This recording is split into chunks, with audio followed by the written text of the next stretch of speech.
En 1998, uno de los asesinos seriales más prolíferos de la historia salió libre.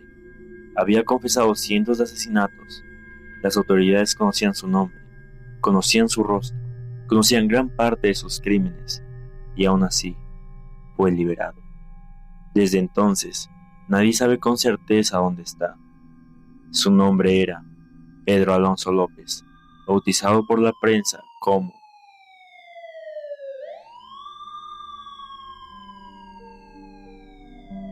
Pedro. Nació el 8 de agosto de 1948 en Santa Isabel, un pequeño municipio del departamento colombiano de Tolima. Su historia comenzó en medio de la pobreza, la violencia y el abandono. Su padre murió antes de que él naciera, dejando a su madre sola con numerosos hijos en una época extremadamente difícil para Colombia. La familia vivía en condiciones precarias y el país atravesaba uno de los periodos más violentos de su historia. Pero el acontecimiento que acabaría su vida ocurrió cuando apenas tenía 8 años.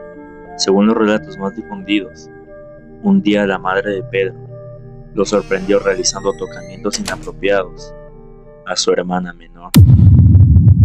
¿Acaso fue curiosidad, un malentendido, o acaso Pedro siempre estuvo marcado por la perversidad? Lo que continuó fue un desprecio total por parte de su madre, quien lo miró con odio y asco, y lo echó de inmediato de su casa. Sin saber a dónde ir, en quién confiar, es cuando Pedro se dio cuenta que estaba totalmente solo en un país que no sería nada piadoso con él, y tal como he dicho, no lo sería. Y aunque nadie podía imaginarlo entonces, aquella expulsión marcaría el inicio de una cadena de acontecimientos que terminarían convirtiéndolo en uno de los criminales más temidos de América Latina. Las calles se convirtieron en su hogar, dormía donde podía, comía cuando tenía suerte, y aprendió rápidamente que la supervivencia dependía de desconfiar en todos. Años después, afirmaría haber sido víctima de abusos sexuales durante esta etapa de su vida. También pasó brevemente por un orfanato administrado por misioneros.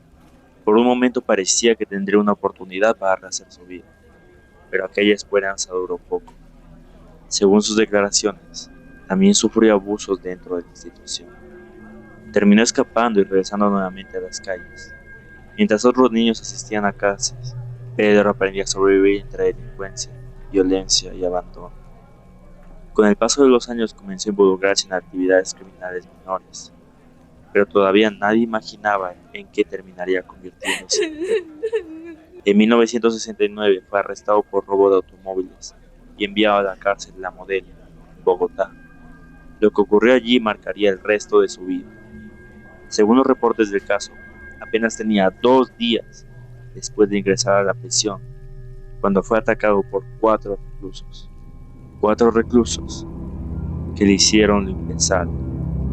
Y sí, es lo que tú estás imaginando. López afirmó que ellos abusaron de él, tanto física como psicológicamente. Era una situación similar a experiencias traumáticas que, según él, ya había vivido durante toda su infancia. Pero esta vez, él reaccionó de manera distinta. No huyó, no pidió ayuda, no denunció a ningún agresor. Decidió directamente vengarse.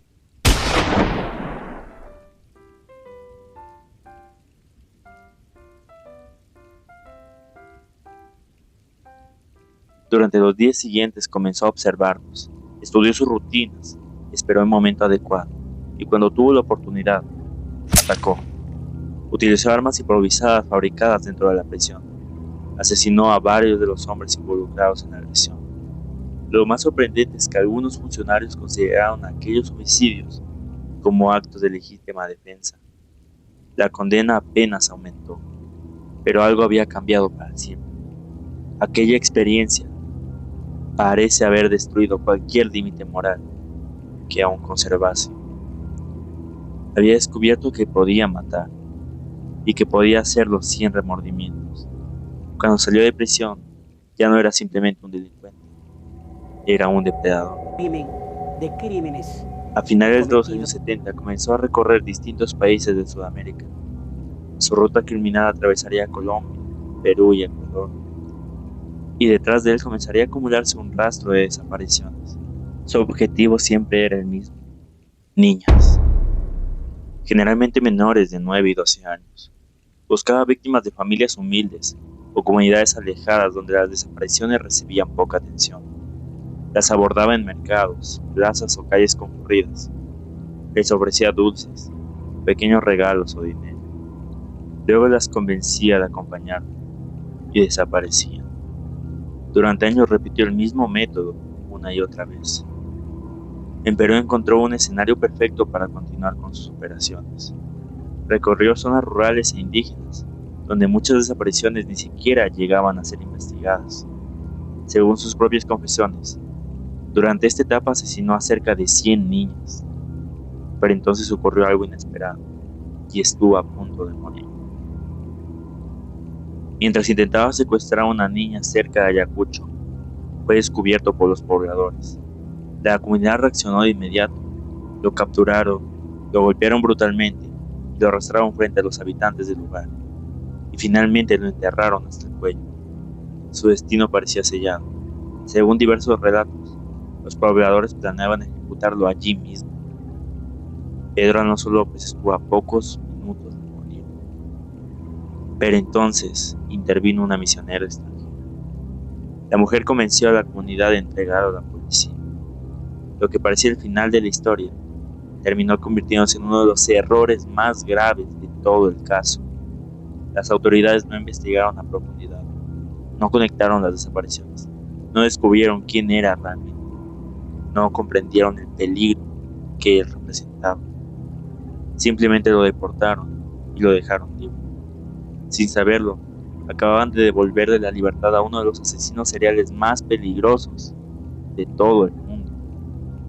Lo peor aún estaba por venir.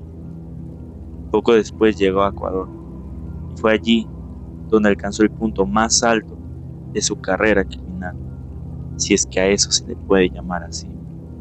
Según sus propias confesiones, llegó a asesinar hasta 3 niñas por semana. Durante años actuó prácticamente sin obstáculos. Buscaba víctimas en mercados, plazas y pequeños pueblos. Las observaba, esperaba el momento adecuado. Cuando encontraba una oportunidad, actuaba. Según palabras de él mismo, describía a las niñas de Ecuador como más inocentes y fáciles de manipular. Las autoridades todavía no entendían que estaban enfrentando a un asesino serial. Todo cambió en 1980. Fuertes lluvias golpearon varias zonas cercanas a Ambato. Los deslizamientos de tierra comenzaron a remover terrenos que habían permanecido intactos durante años.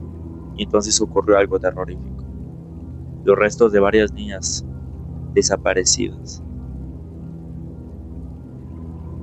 comenzaron a brotar de la tierra. Lo que inicialmente parecía un hallazgo aislado se transformó rápidamente en una investigación de enormes proporciones. La policía comprendió que había un patrón, y detrás de ese patrón había una sola persona: Pedro Alonso López. Fue cuando entonces, por fin fue detenido, cuando intentaba atraer a otra niña.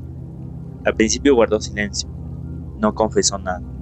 Los investigadores no lograron hacerlo hablar, hasta que decidieron utilizar una estrategia diferente. Un investigador se hizo pasar por preso y compartió celda con él. Poco a poco ganó su confianza. Conversaron durante horas, durante días, y finalmente López comenzó a hablar. Lo hizo con una tranquilidad que dejó totalmente horrorizados a quien lo escuchaba.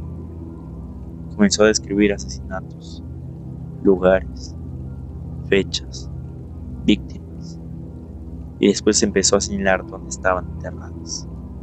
Los investigadores siguieron sus indicaciones y encontraron fosa tras fosa, cadáver tras cadáver. Decenas de cuerpos fueron recuperados gracias a sus confesiones. López afirmaba haber asesinado a más de 300 niñas entre Ecuador, Perú y Colombia. Aunque muchas de esas cifras nunca pudieron verificarse completamente, los hallazgos confirmaron que estaban frente a uno de los asesinos seriales más enfermos jamás registrados. Lo más inquietante era su actitud. No mostraba arrepentimiento ni culpa, ni siquiera un poco. En algunas entrevistas incluso llegó a describirse como alguna figura importante. Parecía disfrutar la atención, parecía sentirse orgulloso de lo que había hecho. Finalmente fue condenado en Ecuador, pero existió un problema. La legislación de la época era muy diferente a la actual. La pena máxima permitida era apenas de 16 años de prisión. 16 años para un hombre que había confesado cientos de asesinatos y ni siquiera cumpliría toda la condena, tras recibir beneficios por supuesta buena conducta. Recuperó la libertad antes del tiempo. La noticia obviamente provocó indignación, pero todavía faltaba algo más increíble. Después de salir de prisión, fue trasladado a Colombia e internado en una institución psiquiátrica. Allí permaneció algunos años bajo observación médica. Sin embargo, en 1998, un comité determinó que ya no representaba un peligro para la sociedad y fue liberado. Un hombre que había confesado cientos de asesinatos, cientos de niñas había asesinado. Un hombre que había guiado a la policía hacia decenas de fosas. Un hombre cuya historia había horrorizado a 3 países. Volvió a estar libre. Y entonces desapareció. Las autoridades perdieron completamente su rastro. Durante años surgieron rumores. Algunos afirmaban haberlo visto, otros creían que había muerto.